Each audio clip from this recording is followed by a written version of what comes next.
അതാണ് അതിൻ്റെ ഒരു സംഗതി. T Muhammad Basheer, airline industry ഇന്ത്യയിൽ നഷ്ടത്തിലാണെന്ന് പറയാൻ കഴിയുമോ? സ്വകാര്യ ഓപ്പറേറ്റർമാർക്ക്, ദേശീയ ഓപ്പറേറ്റർക്ക് ഈ സംവിധാനം നഷ്ടത്തിലാണെന്ന് പറയാൻ കഴിയുമോ? ഈ സാഹചര്യത്തിൽ തന്നെയാണ് വിദേശത്ത് നിന്ന് ധാരാളം നിക്ഷേപത്തിനുള്ള ശ്രമങ്ങൾ ഇന്ത്യൻ ഏവിയേഷൻ മേഖലയിലേക്ക് ഉണ്ടായിക്കൊണ്ടിരിക്കുന്നത്.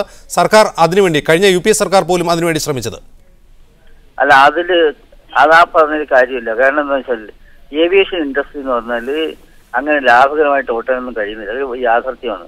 ഇവർ പറയുന്നതിന്റെ ഏവിയേഷൻ ഇൻഡസ്ട്രിയിൽ പ്രൈവറ്റുകാർ അധികം വന്നിട്ട് കുറെ എണ്ണം ഒഴിഞ്ഞു പോയല്ലോ.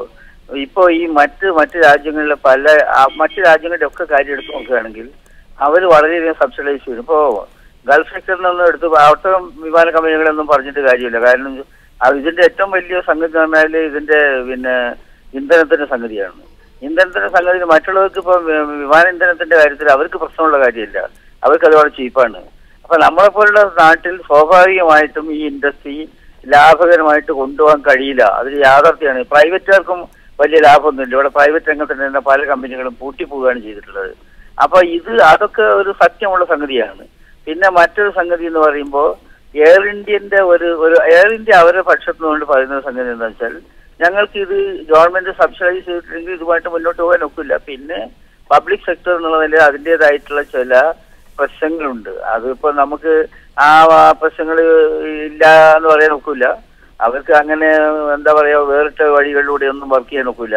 പിന്നെ എവിടെയെങ്കിലും വല്ല യുദ്ധമോ പ്രശ്നങ്ങളോ ആളുകളെ കുടിയൊഴിപ്പിച്ച് കൊണ്ടുവരുന്ന പ്രശ്നങ്ങളോ ഇവാക്യുവേഷൻ ഒക്കെ ചെയ്യുകയാണെങ്കിൽ എയർ ഇന്ത്യനാണ് ഉപയോഗിക്കുന്നത്. എയർ ഇന്ത്യ വിമാനങ്ങൾ പോയിട്ടാണ് കൊണ്ടുവരുന്നത്. ഇത് ഏതും പ്രൈവറ്റുകാരോട് പറഞ്ഞാൽ അവർ ചെയ്യുമോ? അവരാരും ചെയ്യാറില്ല. ഒറ്റ പ്രൈവറ്റുകാരും എവിടെയെങ്കിലും റെസ്ക്യൂ ഓപ്പറേഷന് നിന്നിട്ടുള്ളൂ. അത് അവർ ചെയ്യില്ല.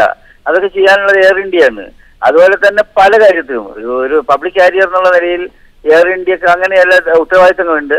ആ ഉത്തരവാദിത്തങ്ങൾ എയർ ഇന്ത്യ നിർവഹിക്കുന്നതുകൊണ്ട് നമുക്ക് വലിയ ലക്ഷ്യമുണ്ട്. അതൊക്കെ വലിയ ശരിയുള്ള കാര്യങ്ങളാണ്. പക്ഷേ ഈ റേറ്റിന്റെ കാര്യത്തിൽ ഒരു സയന്റിഫിക് ആയിട്ടുള്ള ഒരു മാനദണ്ഡം വേണമെന്നുള്ള കാര്യത്തിൽ തർക്കമില്ല. അത് വളരെ ഗൗരവമായിട്ട് ഉന്നയിക്കുന്ന കാര്യങ്ങളാണെന്ന് ഞങ്ങളെല്ലാം മനസ്സിലാക്കുകയാണ്. നിങ്ങൾ ഈ പറയുന്ന പോലെ തന്നെ അതിനുള്ള വേദികളിൽ അത് തീർച്ചയായിട്ടും ഉന്നയിക്കാം.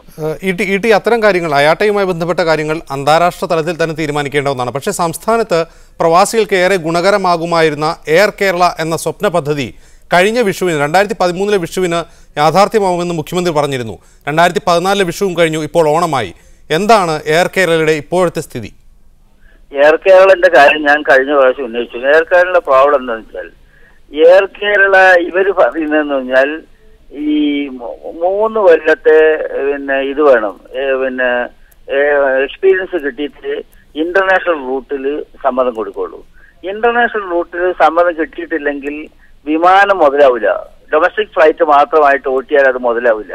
അപ്പൊ ആ ഒരു ഇഷ്യൂ ആണ് ഇപ്പത്തെ അതിന്റെ ഒരു പ്രധാനമായ ഹർഡിൽസ് ആയിട്ടുള്ളത്. പിന്നെ വേറെ ചില കണ്ടീഷൻസ് ഒക്കെ ഉണ്ട്. ആ കണ്ടീഷൻസും സാരമില്ല. ആ കണ്ടീഷൻസ് ഒക്കെ ഞങ്ങൾ ഏറ്റെടുത്തോളാം എന്ന് എയർ കേരള പറഞ്ഞിട്ടുണ്ട്. പക്ഷെ ഇവരുടെ ഈ നിയമപ്രകാരം എന്ന് പറഞ്ഞാൽ അന്താരാഷ്ട്ര ഫ്ലൈറ്റുകൾക്ക് 3 കൊല്ലത്തെ ഓപ്പറേഷൻ എക്സ്പീരിയൻസ് ഉണ്ടെങ്കിലേ അന്താരാഷ്ട്ര ഫ്ലൈറ്റുകൾക്ക് സമ്മതം കൊടുക്കുന്നതാണ് അത്ര ഇവരുടെ നിയമം. ആ നിയമം വെച്ചാൽ ഇന്റർനാഷണൽ ഫ്ലൈറ്റിൽ നിന്ന് നമുക്ക് കിട്ടിയിട്ടില്ലെങ്കിൽ നമുക്ക് അതുകൊണ്ട് എന്താ കാര്യമുള്ളത്? ഇവിടുത്തെ ഡൊമസ്റ്റിക് ഫ്ലൈറ്റ് മാത്രം ഓപ്പറേറ്റ് ചെയ്യാന്ന് പറഞ്ഞാൽ അതുകൊണ്ട് പ്രയോജനമില്ല. അങ്ങനത്തെ ഒരു ഇഷ്യൂലാണ് എയർ കേരളത്തിന്റെ സംഗതി ഇപ്പോ കുരുങ്ങി കിടക്കുന്നത്. അത് ഇന്ത്യ ഗവൺമെന്റ് ഇപ്പൊ തന്നെ 2ാമത് നാൾ കഴിഞ്ഞ MP-മാരുടെ യോഗത്തിൽ ഇതിനെപ്പറ്റി വിശദീകരിച്ചിരുന്നു. ഞാൻ അതിന്റെ അടിസ്ഥാനത്തിൽ ഒരു നിയമം അത് ഉന്നയിച്ചിരുന്നു. ആ സമയത്തൊക്കെ കിട്ടിയ മറുപടി ഇതാണ്. ഏതായാലും കേരള ഗവൺമെന്റ് അതിന്റെ പുറത്ത് ഉമ്മൻചാണ്ടി വളരെ താല്പര്യത്തോടെ നമ്മുടെ CM അതിൽ വർക്ക് ചെയ്യുന്നുണ്ട്. അങ്ങനത്തെ ചിലവ് വന്നാൽ ഈ ബജറ്റ് എയർലൈൻസ് നമുക്കത് കോമ്പീറ്റ് ചെയ്യാൻ പറ്റും. അങ്ങനെയാണെങ്കിൽ തന്നെ വമ്പിച്ച ഒരു സംഖ്യ നമ്മൾ ചെലവിടേണ്ടി വരും. എങ്കിൽ പോലും അതൊരു തിരുത്ത് പ്രവണതയാണ്, നല്ലതാണ്. അത് കിട്ടുമെന്നാണ് പ്രതീക്ഷിക്കുന്നത്. കേരള ഗവൺമെന്റ് വളരെ ഇൻട്രസ്റ്റ് എടുക്കുന്നുണ്ട് ആ കാര്യത്തിൽ. ഇത്തരത്തിൽ വിമാന കമ്പനികളുടെ ചൂഷണത്തിന്റെ കാര്യത്തിൽ മറ്റേതെങ്കിലും രീതിയിൽ ഇടപെടാൻ സംസ്ഥാന സർക്കാരിന്, കേന്ദ്ര സർക്കാരിന് സാധിക്കുമോ? അയാട്ടയുടെ ഇത്തരത്തിലുള്ള സീസൺ സമയത്തെ വിലപേശൽ ഒഴിവാക്കുന്ന രീതിയിൽ അന്താരാഷ്ട്ര തലത്തിൽ തന്നെ ഒരു ധാരണ കൊണ്ടുവരാൻ സർക്കാരുകൾക്ക് സാധിക്കുമോ? ഇല്ല, അതിൽ അത്രയും ഞാൻ മനസ്സിലാക്കിയെടുത്തോളം ആ നിലയിലുള്ള ഒരു ഇതുകൊണ്ട് സ്റ്റേറ്റ് ഗവൺമെന്റിന്റെ പരിമിതി, സ്റ്റേറ്റ് ഗവൺമെന്റ് വളരെയേറെ പരിമിതി ഉണ്ട് ഇക്കാര്യത്തിൽ. ഇന്ത്യ ഗവൺമെന്റിന് ചിലത് ചെയ്യാനൊക്കും. ഇന്ത്യ ഗവൺമെന്റുപരമായിട്ടുള്ള റെഗുലേഷൻ സംഗതിയിലൊക്കെ തന്നെ ചെയ്യാനൊക്കും. അത് എല്ലാവരും സമ്മർദ്ദം ചെയ്തിട്ടുണ്ട്. സിവിൽ ഏവിയേഷൻ മിനിസ്റ്ററായിട്ട് നമ്മുടെ നാട്ടിൽ നിന്ന് തന്നെ സഹമന്ത്രി ഉണ്ടായിരുന്നു. ആ കാര്യത്തിലും വേണും കുറേ ഈ കാര്യത്തിൽ ഉത്സാഹിച്ചിട്ടുണ്ട്. പക്ഷെ ഇതിൽ ഫലങ്ങൾ വന്നിട്ടില്ല എങ്കിൽ പോലും ഇനിയും എന്ത് ചെയ്യാന്ന് വെച്ചാൽ എല്ലാവരും ഞങ്ങൾ സാധാരണ ഈ MP-മാരുടെ ഒരു കൂട്ടായ്മയുണ്ട്. ഞങ്ങൾ ഇത്തരം പ്രശ്നം ഉണ്ടാകുന്ന സമയത്ത് കൂടി ചോദിച്ചിട്ട് പിന്നെ പ്രധാനമന്ത്രിനെ കാണാറുണ്ട്, സിവിലേഷൻ മിനിസ്റ്റർ കാണാറുണ്ട്. അതുപോലെ ഇപ്പോഴും ഈ പ്രാവശ്യം നോക്കാം. ഇനി എല്ലാവരും ഒത്തുകൂടുന്നില്ലെങ്കിൽ കമ്മിറ്റി പിടിക്കുന്ന ദിവസം അന്ന് ആരെല്ലാം കിട്ടുന്നു നോക്കി അവരോട് സംയുക്തമായിട്ടൊരു മെമ്മോറണ്ടൊക്കെ കൊടുത്ത് ഈ കാര്യത്തിൽ ഒരിക്കൽ കൂടി തീർച്ചയായിട്ടും എഫർട്ട് നടത്താം. സിവിൽ ഏവിയേഷൻ മിനിസ്റ്ററും പ്രൈം മിനിസ്റ്ററെയും രണ്ടും കേരള MP-മാരെന്നുള്ളത് ഞങ്ങൾ കാണാനുള്ള ഒരു വേദി ഉണ്ടാക്കുകയും ചെയ്യാം. വളരെയധികം നന്ദി ET Muhammad Basheer MP പ്രതികരിച്ചതിന്. KV Shamsuddin, ഇത്തരത്തിൽ സർക്കാരുകൾക്ക് ഇടപെടാനുള്ള ചില പരിമിതികളെക്കുറിച്ചാണ് ET മുഹമ്മദ് ബഷീർ ചൂണ്ടിക്കാട്ടിയത്. എന്താണ് താങ്കളുടെ പ്രതികരണം? ഇതില് സർക്കാരിന് വിചാരിച്ചാൽ സാധിക്കാവുന്ന കാര്യമാണ്. ഇതിലെന്താണെന്ന് പറഞ്ഞാൽ ഇത്തരം കാര്യങ്ങൾക്ക് എയർ ഇന്ത്യ എന്ന് പറയുന്ന ഒരു 100% ഗവൺമെന്റ് ഓണർഷിപ്പ് ഉള്ള ഒരു സംഭവം ആയതുകൊണ്ട് തീർച്ചയായും അവർക്ക് വേണമെങ്കിൽ ഇടപെടാൻ സാധിക്കും.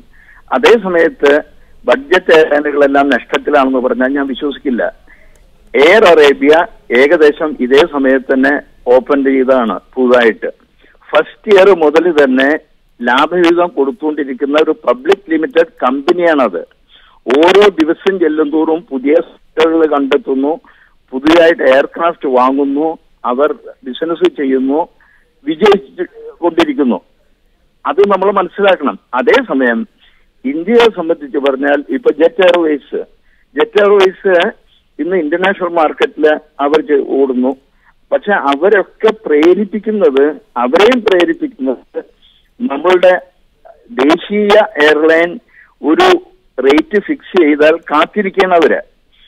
പക്ഷെ ഇവിടൊക്കെ പറഞ്ഞു കേൾക്കാറുള്ളത്, എനിക്കതിനെ പറ്റി പറഞ്ഞു കേൾക്കാറുള്ളൊരു സംഭവം, പല തരത്തിലും ഉയർന്ന പ്രൈസ് ഫിക്സ് ചെയ്യാൻ പലതരത്തിലും മറ്റുള്ള എയർലൈനുകൾ ഉദ്യോഗസ്ഥന്മാരെ സമ്മർദ്ദം ചെലുത്താറുണ്ടെന്നും അങ്ങനെ അങ്ങ് ഫിക്സ് ചെയ്ത് കഴിഞ്ഞാൽ അതിന്റെ പിടിച്ചുകൊണ്ട് മറ്റുള്ള എയർലൈനുകൾക്കെല്ലാം ഉയർന്ന നിരക്ക് ഫിക്സ് ചെയ്യാനുള്ള അവസരം അതുവഴി ലഭിക്കുന്നു എന്നും ഒരു സംസാരം ഈ എയർലൈൻ സെക്ടറിൽ പറഞ്ഞു കേൾക്കാറുണ്ട്. അതിന് എത്രമാത്രം സത്യമുണ്ടെന്ന് എനിക്കറിയാൻ വയ്യ. പക്ഷെ ഇതിൽ ഞാൻ ഒരിക്കലും ഗവൺമെന്റ് പാസഞ്ചേഴ്സിന് സബ്സിഡി തരണമെന്ന് പറയുന്നില്ല. പക്ഷെ ഒരു മിതമായ നിരക്ക് ചാർജ് ചെയ്യണമെന്ന് മാത്രമേ ഞങ്ങൾ പറയുന്നുള്ളൂ. ഒരു 60,000 PT താജുദ്ദീൻ, താങ്കൾ ടെലിഫോൺ ലൈനിൽ ഉണ്ടെങ്കിൽ യഥാർത്ഥത്തിൽ ഗൾഫ് സെക്ടറിൽ ഈ സീസണുകളിലോ അല്ലാതെയോ ധാരാളമായി യാത്ര ചെയ്യുന്നവർ കുറഞ്ഞ വരുമാനക്കാരായ പ്രവാസികളാണ്, പ്രത്യേകിച്ചും മലയാളികൾ. ഇവരെ സഹായിക്കാൻ ഏത് തരത്തിലുള്ള ഒരു പരിഹാരമാണ് താങ്കൾക്ക് നിർദ്ദേശിക്കാനുള്ളത്? സബ്സിഡിയോട് ഞാനും യോജിക്കുന്നില്ല. കാരണം സർക്കാരിന്റെ തന്നെ സാമ്പത്തിക സ്ഥിതി അത്ര ഭദ്രമല്ല. അപ്പൊ പിന്നെ അവർക്ക് എല്ലാവരെയും സഹായിക്കാനുള്ള ബാധ്യതയുണ്ട്. ഗൾഫിലുള്ള മലയാളികളെ മാത്രം സഹായിച്ചാൽ പോരല്ലോ.